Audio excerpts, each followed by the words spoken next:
But he's going to take us through the summer of blockbusters, deep fakes, and AI. Brent, take it away. Thank you, Andrew. Well, as Andrew said, I'm here to talk to you guys about deep fakes, artificial intelligence, and we're going to talk about summer blockbuster movies. If we go back to that slide, the intro slide there.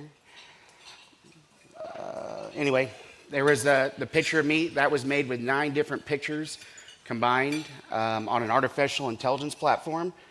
I can never, ever pretend to be that handsome. But just to try and show you what it's capable of producing, it's way better than Photoshop. All my keynotes and anytime I go to speak, one of the things I always ask the audience to do is participate, right? So I like this to be a very interactive session. I know everyone's eating, so it might be quiet at first, but I do want to spoil everyone's lunch at the beginning. I do want to ask by show of hands, who was impacted, whether personally or professionally, by the CrowdStrike Microsoft outage last Friday? Yeah? For those that were impacted personally, was it airlines? Was it healthcare? Feel free to shout it out. Airlines? Yeah. Healthcare? Yeah. People were getting pushed away. I'm sorry? Banking? Yep. So go ahead. Yes, work from home laptops absolutely obliterated us as well. So is anyone still in the process of cleaning up from that procedural error? By the way, it was not an attack. I can confidently tell you it was not an attack. I know the CrowdStrike leadership very well. I know George personally. He is a man of his word. I looked at the process, so I'm not here to shine light on CrowdStrike or say that they're doing great, but I do want you to know that I do believe in his integrity and what he shared with us. So with that said, like I said, I like to make this very interactive. I'm going to start with a question right off the bat. Who knows when Elvis Presley's last concert was? Go ahead.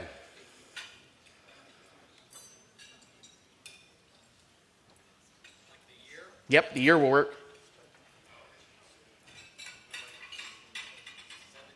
77, yep. So June of 77. Or was it? No, or was it? Here we go. We're going to start off with a good one. Say goodbye to old costly cable TV once and for all. This revolutionary invention gives you access to your favorite channels and movies.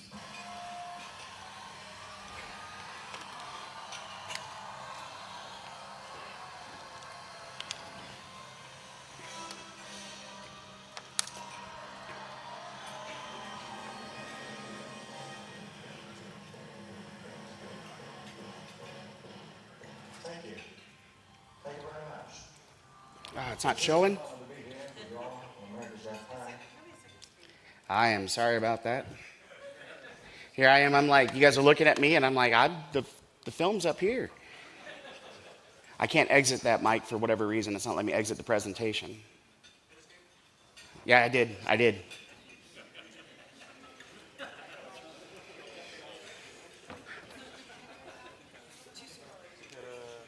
Oh, because you were hovered over it. There it is. Is it going to play now? All right, let's try it again. Yeah.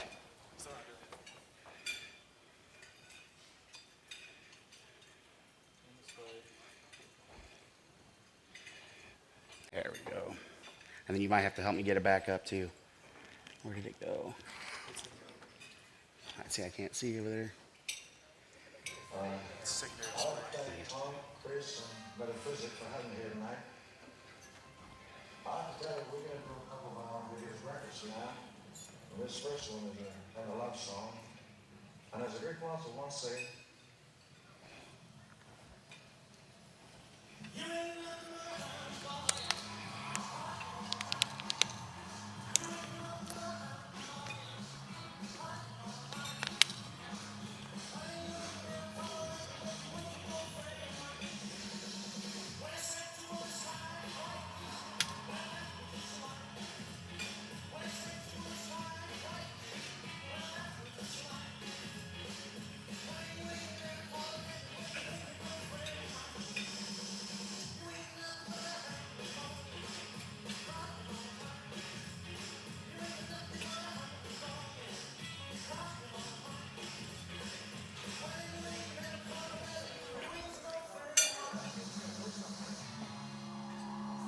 And just when you think it couldn't get any eerier, it gets a little bit creepier.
Damn it.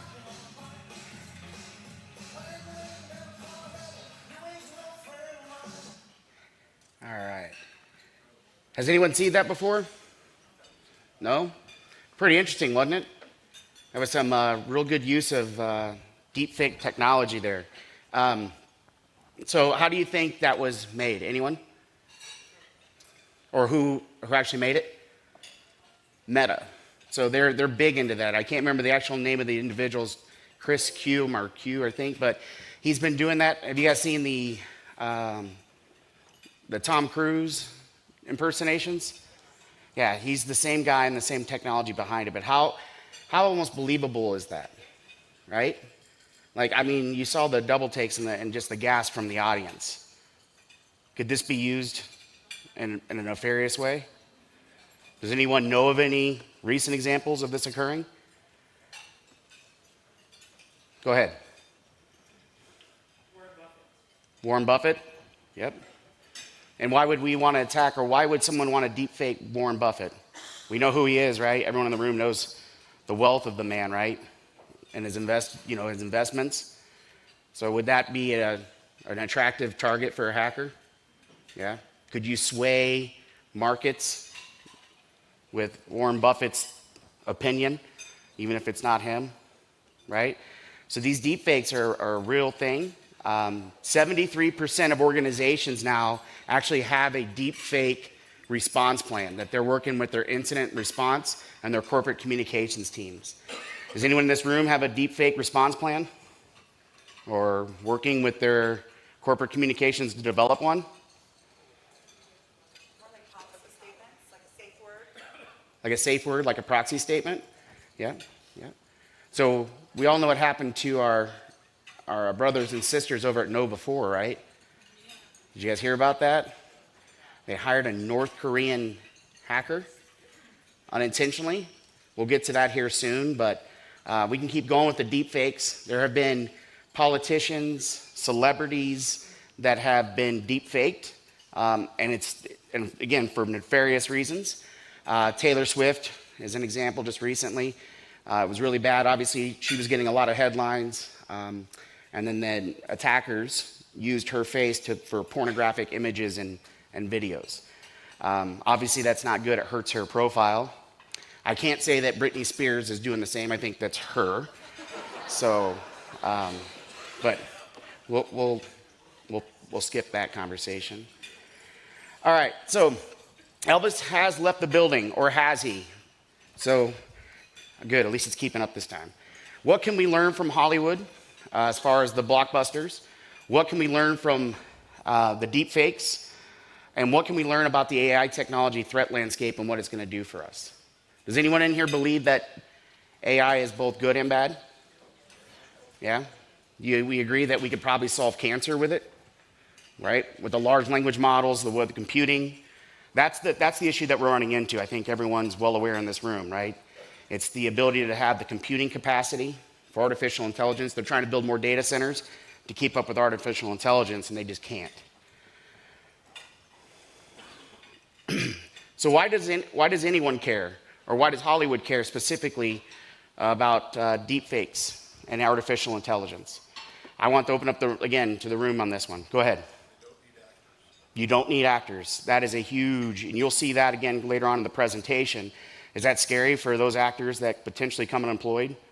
How about the writers of the scripts in Hollywood? Because now you can go in and just have you just go into ChatGPT or whatever your flavor of artificial intelligence is. Say you want a high suspense cyber hacking movie built in 2025 with Leonardo DiCaprio as the main player. You just however you want to do it, and it will actually come back and you'll actually have a full script. And it can be done in a matter of days. Again, depends on how strong your algorithms are, but pretty scary stuff for those out in the entertainment industry. Most of the media outlets are already, they're doing away with hiring writers, they're hiring proofreaders for AI scripting. That is correct. That's happening in news. That is correct. I don't know if everyone can hear them, but media outlets now are just hiring proofreaders and letting AI write the news and the media, what's occurring. So we're seeing it more, and just like lawyers, right? Contractual torts, whatever the contracts are, they can be read and then summarized enough for just a lawyer just to get the basic information in a 1,000-page policy. So it's both good and bad, right? So more importantly, what can it do? Is anyone in this building, or I'm sorry, in this conference room work in media or entertainment? Because you're going to feel like you're picked on a little bit. Mike, you don't count. I say that, but I know you're 6'10" and you could hurt me, but it's fine. So how can AI, large language models, and deepfakes affect potential mergers and acquisition activity? Is anyone in here that's not worked for a public traded company? Right? So I don't know if you guys saw it, India, their version of the Stock Exchange Commission shut down using the use of ChatGPT and AI for a while. And the reason why they did that is because they were having issues with deepfakes, where it looked like Indian CEOs were making comments on what would otherwise be non-public material disclosures. So everyone knows what that means, right? So they were working the market there, right? They were shorting it to go and buy. But I mean, they look just like the legitimate senior leadership of the organizations. We'll cover another one that here in a little bit where a CFO was hacked. And you guys probably heard about that, right? A couple months ago where the CFO, where the guy thought he was talking amongst his peers. It was in a Zoom meeting and they wired out $25 million. So this is real. So imagine the outcomes that can happen to this. Product entry. What could we do with new products? Could those be, let's say, a software firm? Could someone go rewrite that? Deliver it, make it look like it's coming from, who knows, Microsoft, CrowdStrike, whoever your software provider. Those are just not tip of my tongue because it's all I've lived, eat, and breathe the last 5-6 days, like the most of you. But the business, right? They always have needs, and they're demanding. I oftentimes tell my board of directors that IT is the most thankless job in the world. Not think with an I, but think with an A, right? Because no one ever tells you, hey, your network's up running good, your servers are running good. All they care about is product, getting operations, whatever it is, whatever widget out the door for sales. So you see here I've got, you guys know what movie that's from, right? Talladega Nights. But that's how I swear I feel like when I'm talking to my chief operating officer, my chief marketing officer, sometimes whom I love to death. They're great guys. But the business in all businesses, they want to move fast, right? So sometimes they'll bring to you ahead of time that they're going to start using ChatGPT or artificial intelligence, or they heard from they go to a conference similar to ours. They pick up on some type of new technology or jargon. They go out and then they outsource with a third party, unbeknownst to you, with a cloud service, right? You might have CASB, Cloud Access Security Broker, in place, but again, it's already been procured, and they're using artificial intelligence. They're using these platforms, and they don't know the risk involved. So what I'm asking everyone to do in this room is, in security, we don't ever just want to say no, right? We want to help them achieve business outcomes, their goals, but make sure they slow down a little bit, because I know everyone wants to go fast, right? And that's what the business, that's all those business terms there, right? That's what I deal with when I go upstairs and brief my board of directors. But that's what they're concerned with. They don't care about, they're concerned with risk. Everyone's concerned with risk, but they just don't understand how the risks are introduced to the business. Anyone have any other opinions on this slide before I move forward, or anything to share with the group? This seems like a group that's got some senior experience, so I'm sure we've all had those unpleasant conversations with our leadership. We have a question from online. Yeah. Do you foresee a future in DNA verification or using something else indelible to verify you're talking to an actual human? That's from Peter Dressler online. Yeah, that's a great question. So biometrics in of itself, we're talking about like just the things. So we all know what biometrics are, right? Who you are, what you have, you know, what you know. So biometrics has already been cracked with deepfakes. When you can literally take the same type of eye pupils that you would do when a biometric visual scan. So DNA, I don't know. I'm sure it will at some point. That's a great question. But just like anything else, I think it can be cracked. So, all right. What's the regulatory environment look like? Do you think the Stock Exchange Commission can keep up? No? You already saw what they did. Remember, they just imposed the new SEC share standards, and how well did that work with SolarWinds? A judge already kicked that back, right?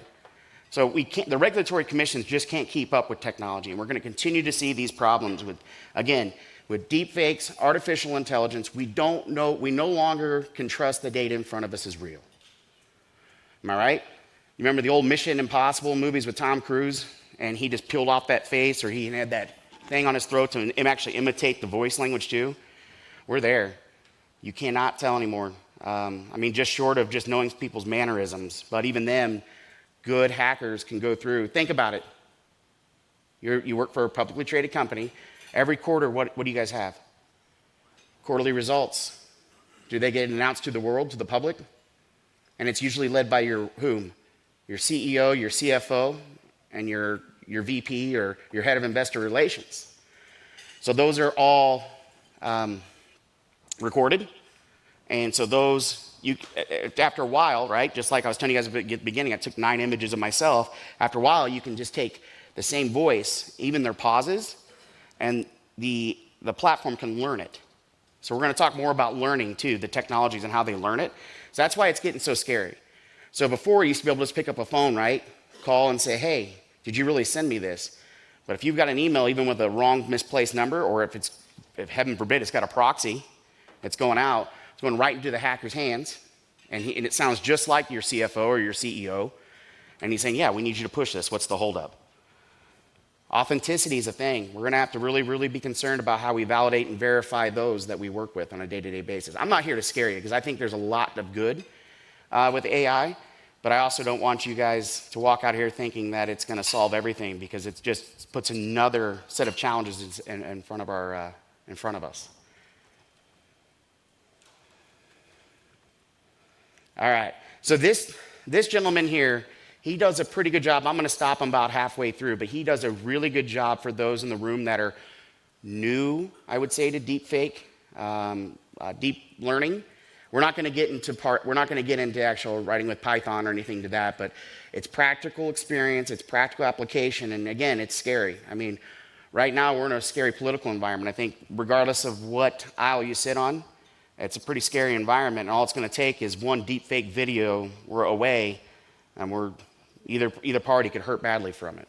So we'll start that here. I hope it comes up, or am I going to mess it up again? Yeah, I'll let you do it. It's going to be this one. Is it in the video? Or is it in Just click on that. You got to hold the control.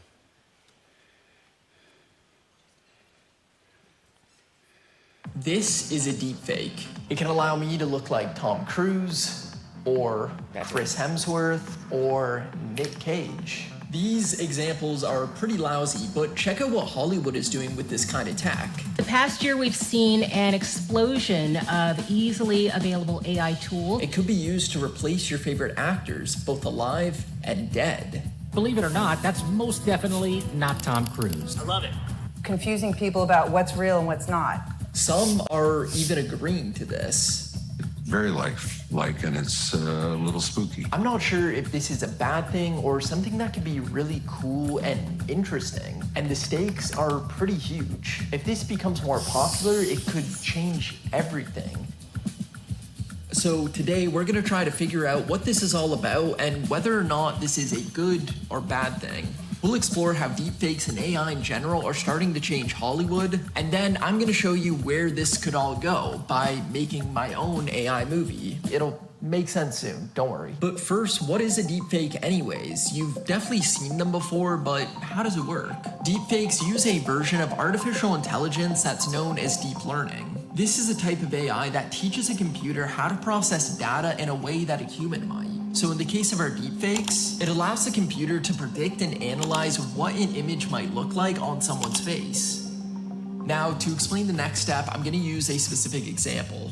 Okay, so let's say the goal is to put Keanu Reeves' face onto mine. We first need a huge set of videos or images from our subject, which in the case of Keanu will be pretty easy. This is why you see more deepfakes of Tom Cruise than a random YouTuber, for example. From the dozens of movies to hours of interviews and thousands of paparazzi photos, there's just a lot more content. Then we're gonna feed all these images into a deep learning algorithm. The algorithm then superimposes and attempts to match the images onto my face. But this doesn't happen instantly. As you run the algorithm, the deepfake will look better and better. This was something that I made in about 5 minutes, also known as a cheap fake. And this is something that can be made if you let the algorithm run for days or maybe even weeks. The second one is a lot more accurate to what Hollywood is going to be using these deepfakes for, so let's take a look at that. It's no secret that deepfakes can be used for all sorts of terrible things, especially outside of Hollywood. But some of it can actually be pretty cool, interesting, and really useful. So let's explore the latter for now. One of the most practical cases for using a deepfake is to change the language you're speaking. 私が望めば声を変えて日本語を話せます。Ou puis-je le changer en français? Nous n'avons plus besoin d'utiliser de mauvais doublages non synchronisés avec nos visages. Now we can use deepfakes to change the way an actor's face and lips move. David Beckham has been using it in commercials. Malaria isn't just any disease. وما زالت تقتل طفلا كل دقيقتين. And the movie Fall used deepfakes to not only change languages, 軽蔑してるよね、仕方ない。いや、todo por mi culpa.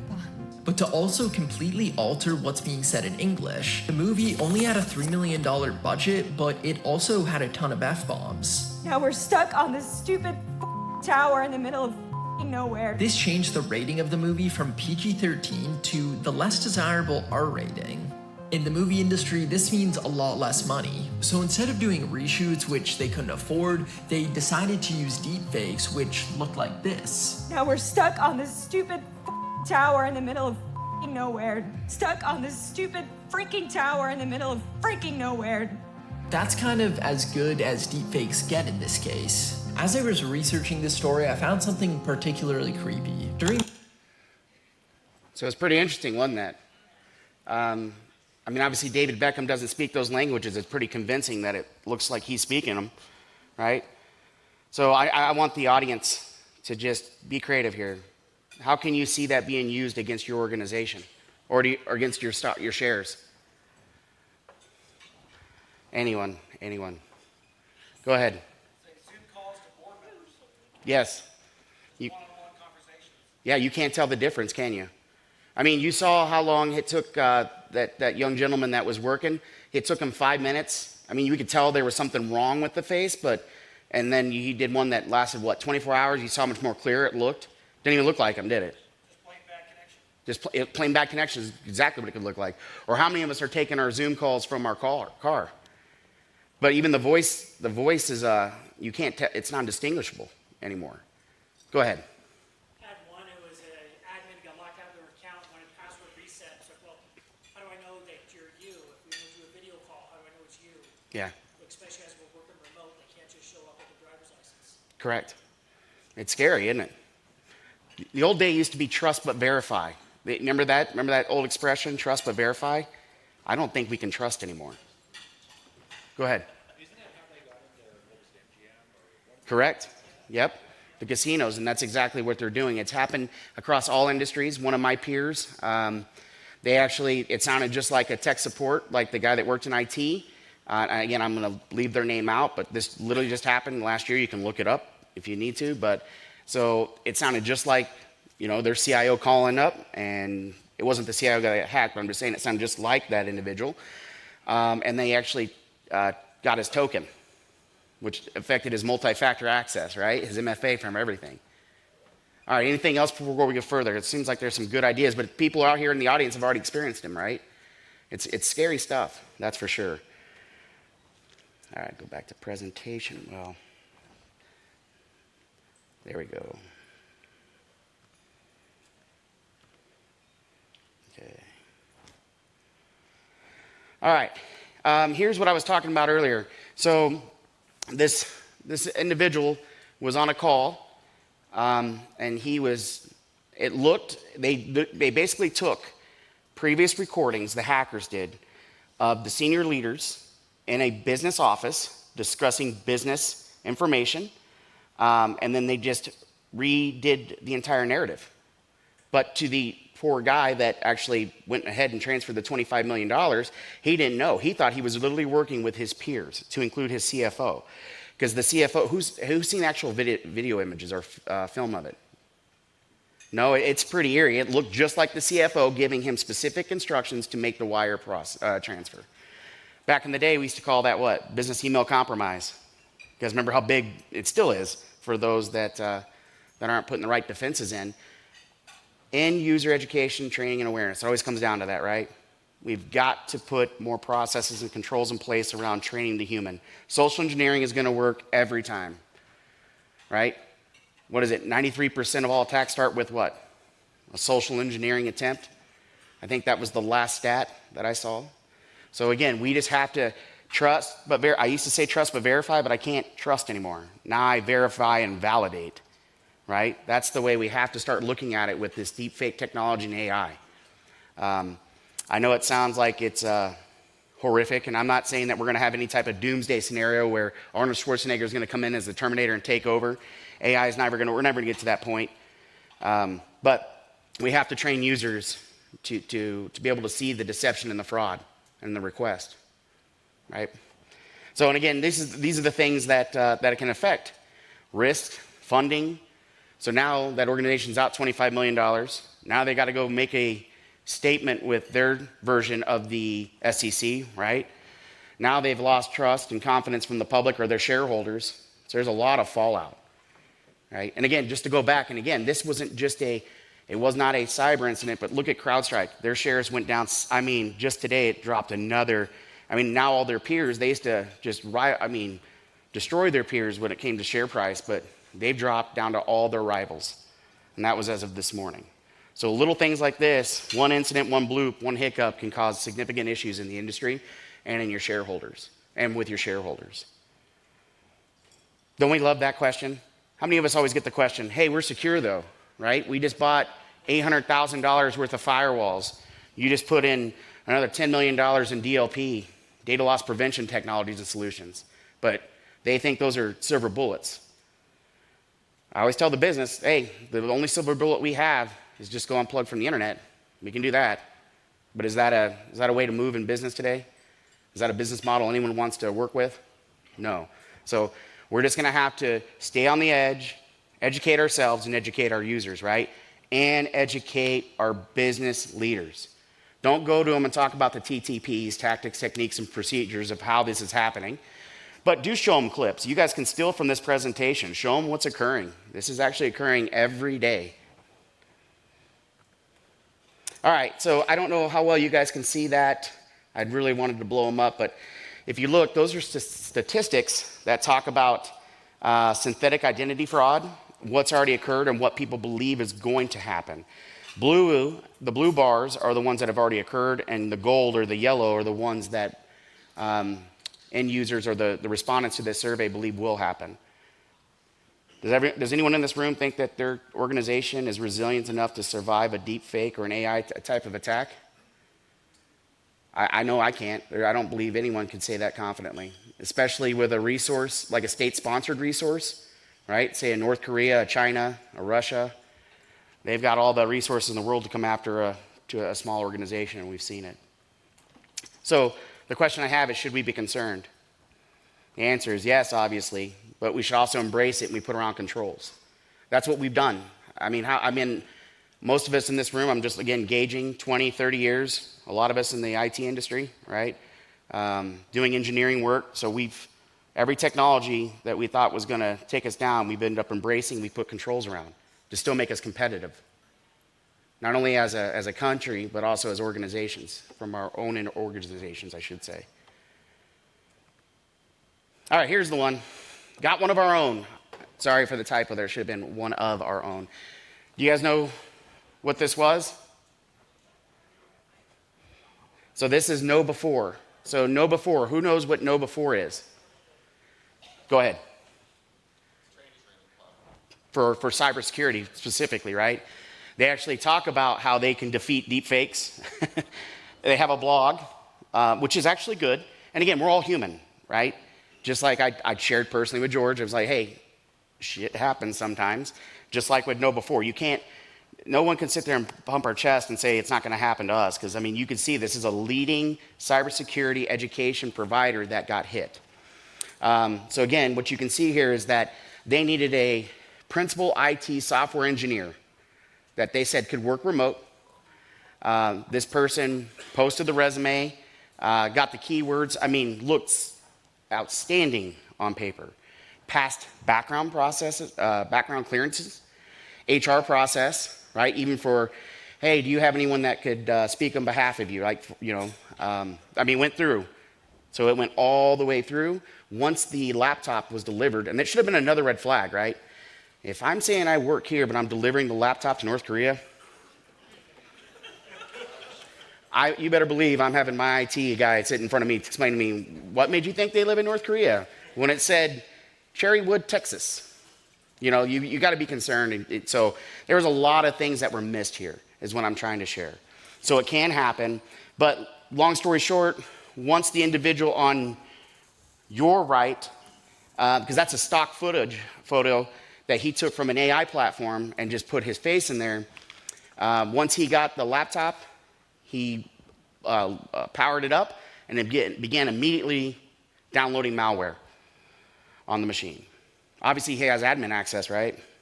Should he have had local admin access? No. But anyway, so again, it can happen to any of us is what I'm trying to share. Know before is a global platform that teaches us to do this. And again, I'll go to the next slide here.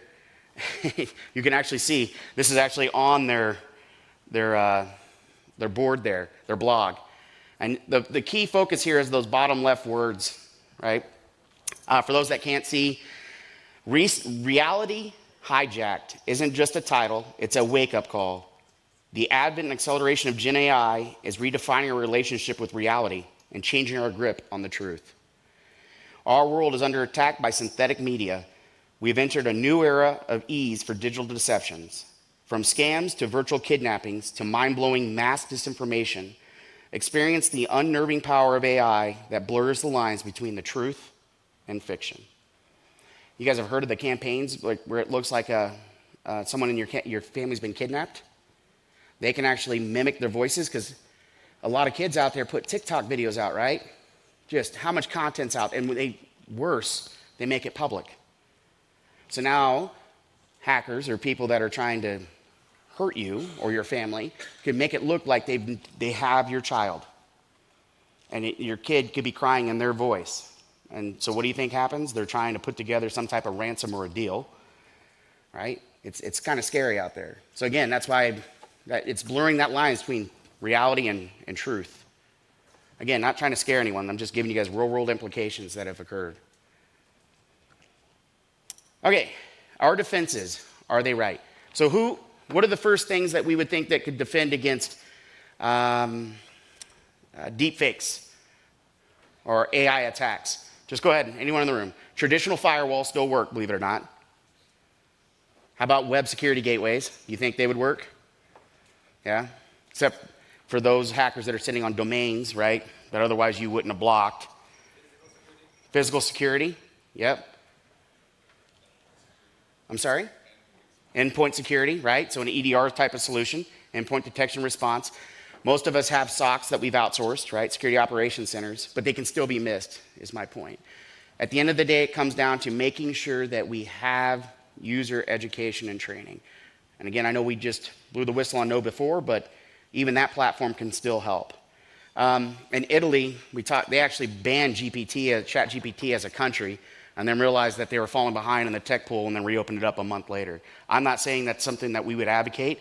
Your organization may, depending on the sensitivity of the data that you hold. But I don't recommend or suggest that. You have to put controls around. Just like a kid, right? When you take them to the bowling alley for the first time, what's the first thing you want to do other than get a beer? You want to put the gutter traps up, right? So that's the same thing. We're trying to put gutter traps up to keep the kids safe. And the kids sometimes can be that 65-year-old CEO, right, that just doesn't know any better. And that's our job, is to inform them. All right, so you guys see the picture down here, Blockbuster Video. What happened to them? Netflix. So do you guys know that Blockbuster had an opportunity to purchase Netflix for pennies on the dollar? And their leadership team and board of directors said, nah, that'll never take off. Where are they today? I heard there's still one Blockbuster video store. Oregon? Yeah. I'll make sure I pull up my VHSs and do that. But yeah, my point is that we have to embrace technology. Our organizations have to do it. It's here to stay. Just put guardrails around it. And I think I've got a special guest that's coming up here in a second. If I can get him. Nope. It's from, who's excited about the Deadpool Wolverine movie? Yeah? I might need your help getting back over to that. I keep exiting from it and I just can't see it. Not only am I deaf, I'm pretty blind.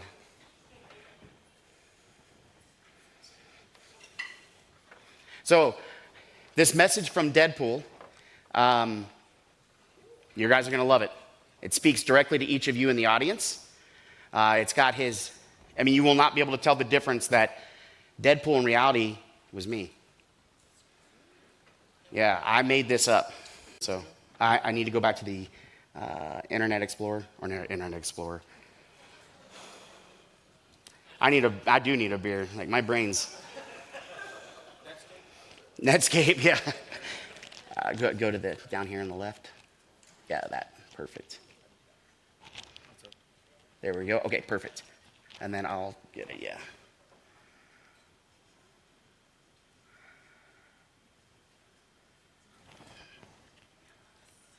You guys see my cursor? Marco. It's the far left one. I can't even see it. Oh, we're still on this screen. That's why. So if anyone wants to, while this is being recorded out there, because I had to work before I came here. It's to the right, up. Click on, nope, down to the right. 2 more tabs over to the right. 1 more. We're almost there, my friend.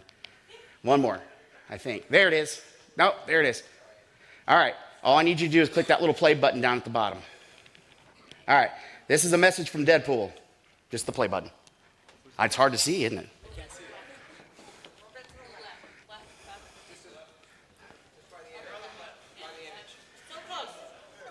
Contains sound that is artificially generated and that is neither produced by nor associated with whomever it may appear to be.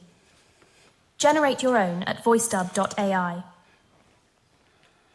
Hey, Denver. Deadpool here. Crashing FutureCon like it's Taco Tuesday at Chimichangas. Vin Diesel ain't got nothing on me today because we're diving deep into the future of tech. Brent's up there slinging knowledge grenades as the keynote speaker. Can't wait to see if he drops any bombs. But hey, let's cut the BS and talk about the elephant in the room. Deep fake and voice impersonation. Yeah, they're causing a real shitstorm out there. People messing with our heads, making us doubt what's real and what's not. Lucky for us, we got some badass cybersecurity pros in the house. They're gonna lock it down tighter than Colossus in a steel cage. I'm all about family, you know? Not the kind that sits around the dinner table, but the kind that's got your back when things get nuts. Here at FutureCon, we're one big dysfunctional tech family, making sure our gadgets stay safe so we can keep pushing boundaries and blowing stuff up. Figuratively, of course. So buckle up, enjoy the ride, and remember, we're all in this crazy tech circus together. Protect what matters, innovate like a mad scientist, and let's show them how it's done. Keep it spicy, Denver. Maximum effort, Deadpool. This audio contains sound that is artificially generated and that is neither produced by... Who recognized his voice immediately? Ryan Reynolds. Sounds just like him, doesn't it? It sounds like I brought him here today and he was going to speak on us. So you see how scary that is? And I used a combination of AI platforms for that. I'm still a geek, right? Even though I might leave my IT department and they hate it when I ask for admin access. But so what I did on this was with ChatGPT, I said, build me a script to talk at FutureCon from Ryan Reynolds being Deadpool using his goofy, his goofy commentary, just like that tacos and chimichangas. You know what I mean? Like in the movie, the Deadpool films, he's always loving the Mexican food, right? So you saw how he talked. It sounded just like him, even the way he would pause and speak. So it's pretty scary how this technology can work against us or for us. All right, so this is my last slide before we do Q&A. So how do we respond? By the way, this is one of my favorite movies. If you guys know what movie this is? Old school. This is where Frank the Tank gets shot in the neck with a dart and falls in a pool. Anyway, he destroys a little kid's birthday party. It's funny. So what we need to do is forecast, plan, and communicate. And by that, I mean forecast, plan, and communicate with your executive leadership team, your business partners, and just say, hey, look, this is what's coming up. Hey, you got this product that you're trying to get out. I know AI can help. How many of us are probably Microsoft shops out here? So Copilot. I know there's a lot of business units and leaders that want to start using that, right? But you've got to make sure that you're on the journey with them and holding their hand. Communicate, know what's coming up, and tell them how to put the guardrails up. Again, that goes to that second bullet there, which is learn your business and the business of the language of the business. Don't go talking TTPs, bits and bytes, TCP, IP. That'll get you thrown out and you will not get any funding. Embrace change. We all have to embrace change in technology, correct? So, and lastly, make your bed. Admiral McRaven. I don't know if you guys, again, being a military guy, Admiral McRaven was a special forces, 4-star admiral. But what he wrote a book, and he also said it at a commencement speech, that if you make your bed every day, no matter how shitty your day is, in the evening, you can have something you can look forward to. Right? So I leave you with that. There's going to be bad days. We just experienced them on Friday, right? And that wasn't even a cyber attack, but we're going to have those bad days. So make your bed, stay current, and stay with the business. All right, I'll turn it over to Q&A.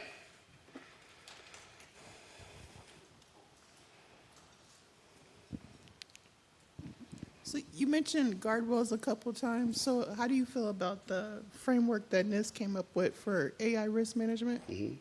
How do you feel about that? I think it's a great starting point. The National Institute of Standards and Technology, I think that's the special publication 853, right? So, yeah, they've got the AI. Is it AI? See, I'm still citing the old cyber stuff, but it was a very good read. It's a very good start to get your thought processes, because not every organization is going to be able to institute NIST standards. But it definitely puts the ball rolling, so to speak, and it's a good communication starter. I liked it. I thought it was a good read. Any other questions? Yeah. Hold on, we're going to bring it back to you.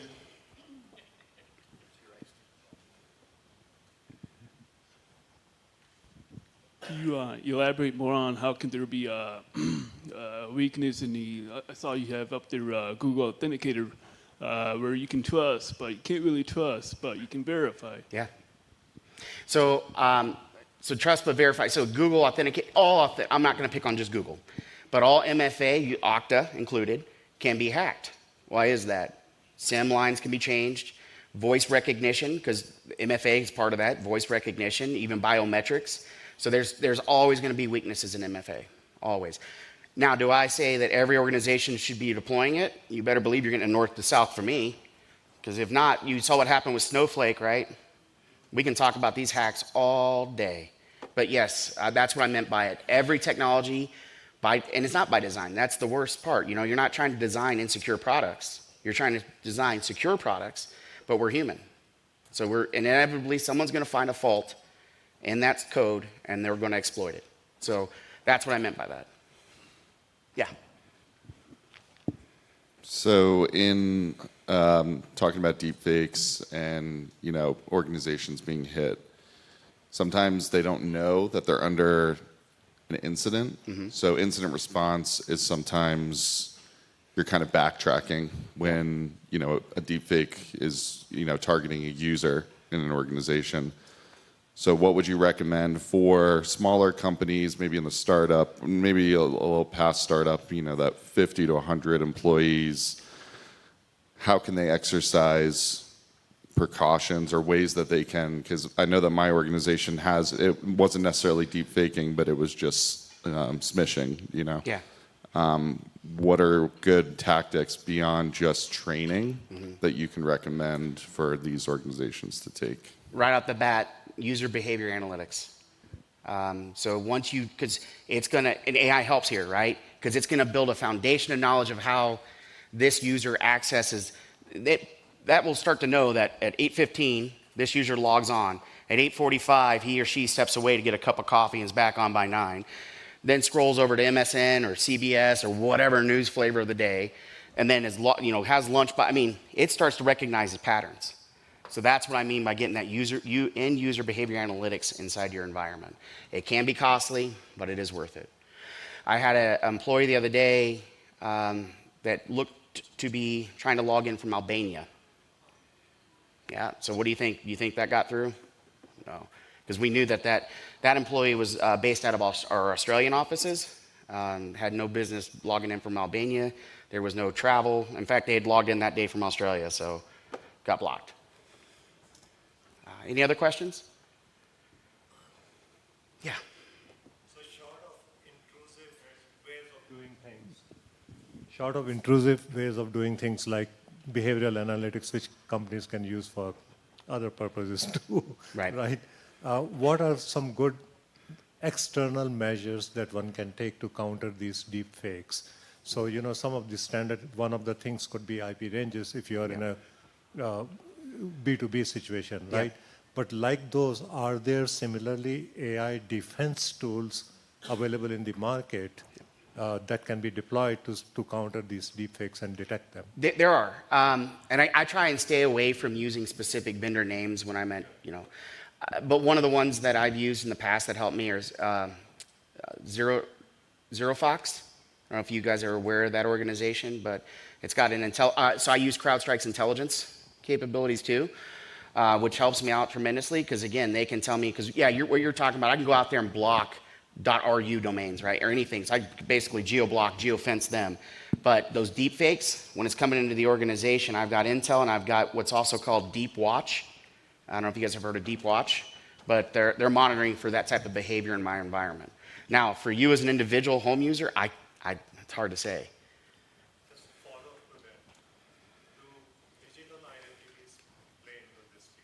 Yes. So it's often been said, and I didn't coin the expression, but I'm a true advocate of this. Identity is the new perimeter. Identity is everything in our world, in cyber. I do have an online question from Janet Jones. So how can it be determined when a highly skilled individual uses AI to generate a fake suicide call to 911 to cover a murder? Is there anything embedded that can help authorities to recognize it as not real? That is a question that I honestly cannot answer because I don't work on when I was in the military, I worked a lot with LEO and IC, intelligence community, but I don't know how they can do that. I know that kids, I can't remember the name of that attack, but they can send, when they get mad because of Fortnite or squatting, they send cops to houses, right, because the kid beat them. But and they'll say that there's gunshots and everything else, so these law enforcement agents show up with weapons drawn because they think there's a real threat. So that's an issue. So again, I don't know how law enforcement officers are going to be able to combat it. But just on that one, the challenge you'll have is they wouldn't even be able to listen to or analyze it until well after the response. So they're going to err on the side of assuming it's real. Correct. There might be some forensics, but depends on the tool. Do you see any? I'm trying to think how to phrase this. Like, obviously deepfakes, the impersonation, the when it comes to like cybersecurity, one of the things that we look at from an insurance perspective is where the liability is at. Right. And there's always the shift with ransomware where it was covered in a blanket policy. Now it's, sometimes errors and omissions where you have to prove you did enough to not be a higher risk or that you took appropriate measures. You see any conversations around that with deepfakes to say there's a policy to cover it, but only if you had practices to reasonably reduce the risk? You nailed it. It's just like any other tabletop exercise that I want to see north to south, right? All of us are doing that with our executive leadership team, right? Where we have annual cybersecurity tabletop. I'm not seeing any. I'm seeing a lot of this. So you should. In fact, I implore you to do it because that would help in those situations as well, right? Because you need to be able to have a response plan. You need to be exercising it and practicing it. I think I said earlier that the stat was 73% of organizations are trying to put together a deep fake response plan. And that should be one that is also exercised.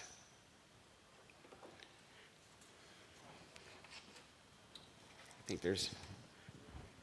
So right now, from what I've seen of this, most of these kind of AI deepfake attacks seem somewhat ephemeral in nature. Mm-hmm. What is the likelihood that some sort of threat actor is going to try and use this as an advanced persistent threat to where they're going to create an authoritative personality, something that's not real for a disinformation campaign that persists for a long time? Is that something that we should be, concerned about on the horizon? And if so, what tooling would we have to negate that? This is a Brent opinion or Brent opinion only, right? We'll see it before the election in November. Any other questions? Mike, 2 more questions. Okay. Remember I shared with you guys a disabled veteran, so my hearing's bad, my vision, my knee, my back. So when you're doing sign language, any other questions? All right, well, I appreciate everyone taking the opportunity to listen to me and my friend Deadpool today.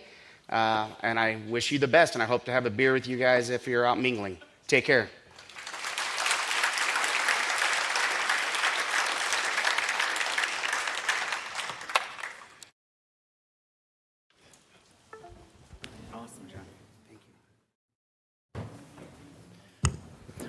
Brent, that was fantastic. Thank you so much.